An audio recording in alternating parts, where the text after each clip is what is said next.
नमस्ते दोस्तों, आप सभी का स्वागत है मेरे YouTube चैनल पे।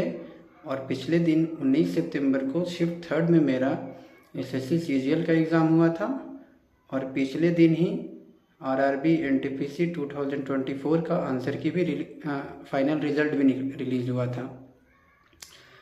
मैंने जो है वो भुवनेश्वर जोन से अप्लाई किया था और पिछले दिन क्या है कि सारे जोन्स के आंसर, सारे जोन्स के मतलब कट ऑफ दिख रहे थे, बट भुवनेश्वर जोन का कट ऑफ नहीं दिख रहा था। और फाइनली जो है वो आज सुबह में भुवनेश्वर जोन का कट ऑफ, सुबह नहीं दोपहर में दिखा, तो मैंने भुवनेश्वर जोन से अप्लाई किया था और भुवनेश्वर जोन से मेरा जो है वो कैटेगरी 3 में सिलेक्शन हुआ है टीयर 1 में।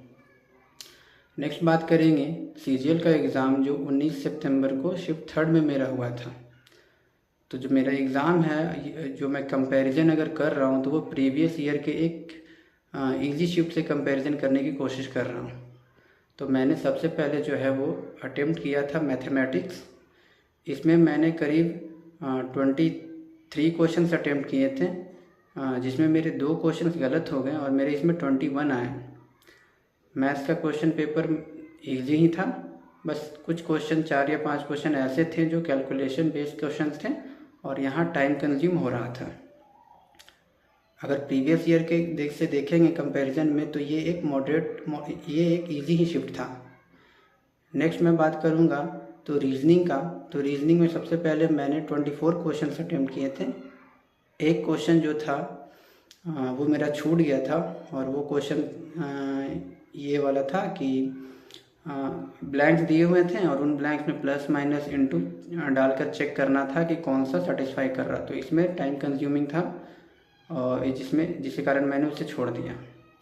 रीजनिंग का पेपर ओवरऑल इजी था, प्रीवियस ईयर के कंपैरिजन में ही जैसा पेपर था और इसमें मैंने 24 क्वेश्चन अटेम्प्ट किए, जिसमें मुझे लग रहा है कि जो स्टेटमेंट बेस्ड क्वेश्चन होते थे रीजनिंग में वो शायद एक या 2 गलत हो सकता है। तो इसमें मेरे सही होने के चांस जो है वो 22 क्वेश्चंस सही होने के चांस हैं। आगे देखते हैं, आंसर की आने के बाद ही पता चलेगा, क्योंकि स्टेटमेंट बेस्ड क्वेश्चन में गलती होता ही होता है। नेक्स्ट चलेंगे इंग्लिश में। तो इंग्लिश को अगर बात करेंगे तो ये ओवरऑल थोड़ा सा मॉडरेट प्लस पेपर था, क्योंकि इसका जो पैसेज था वो काफ़ी बहुत बड़ा था और पढ़ के समझना थोड़ा मुश्किल था और पैसेज से 5 क्वेश्चंस आए थे। इसमें एक क्वेश्चन तो मुझे कंफर्म है वो सही है, क्योंकि वो उसका आंसर जो है वो दूसरे तीसरे लाइन में मिल गया था, बट पैसेज बहुत बड़ा था तो बाकी क्वेश्चंस को मैंने अपने एनालिसिस के हिसाब से उसे बनाया। नेक्स्ट बात करेंगे खासकर इंग्लिश में भी बात करेंगे तो दूसरा इसके जो सिनोनिम्स थे वो प्रीवियस ईयर नहीं थे। 3 सिनोनिम्स ही आए थे और वो बिल्कुल ही अजीब आए थे, बिल्कुल नए शब्द थे। और वन वर्ड सब्स्टिट्यूशन भी इसका जो है वो थोड़ा मतलब अलग तरीके का था, नए तरह का क्वेश्चन था, जिसमें मुझे लगता है गलती हो गई।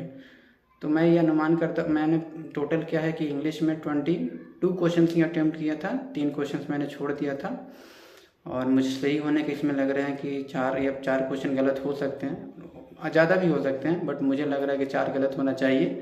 तो इसमें मेरे आ रहे हैं करीब 19 क्वेश्चन। मैं मान के चल रहा हूँ सही हूँ, लेकिन हू नोस गलती हो सकती है। अगर बात करेंगे नेक्स्ट हमारा जीके का, तो जीके में स्टेटमेंट बेस्ड क्वेश्चंस 12 से 13 थे और वन वर्ड जो आंसर होते हैं जिनके वो भी 12 से 13 के आसपास क्वेश्चंस थे।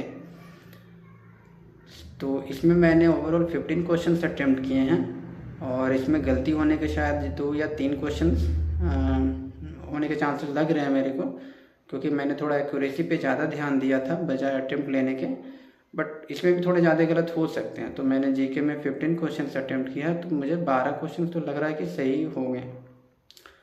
ओवरऑल मैंने जो टोटल अटेम्प्ट था वो 84 अटेम्प्ट किया था और अगर मान लें कि मैंने जितना बोला है, जितना अनुमान है मुझे गलती होने का, जिसमें मैथमेटिक्स में 2, रीजनिंग में 1, जीके में 3 और इंग्लिश में 4, तो ये आज मिला जुला कर 10 क्वेश्चन गलत होने के चांस लग रहे हैं और 74 क्वेश्चन के आसपास मेरा सही होने का अनुमान लग रहा है।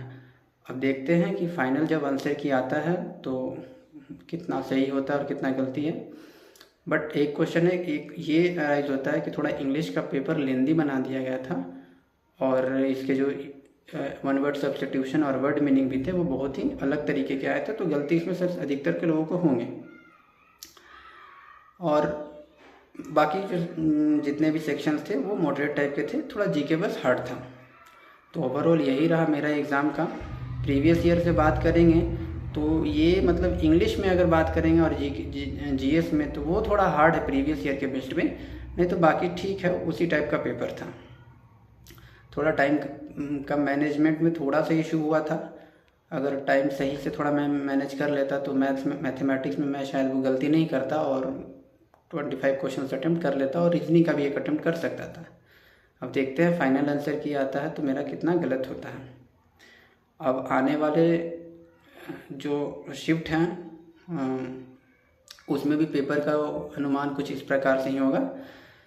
आपका या आप में से किन्हीं लोगों का अगर 17 सितंबर का शिफ्ट 3rd में पेपर हुआ है तो एक बार थोड़ा कमेंट करके बता सकते हैं कि आपका मतलब पेपर कैसा हुआ। क्या आपको इंग्लिश थोड़ा जैसे मुझे हार्ड लग रहा है इंग्लिश, या आपको भी ये हार्ड लगा कि नहीं, तो बिल्कुल बताइएगा। और अभी के लिए इतना ही। Okay, bye.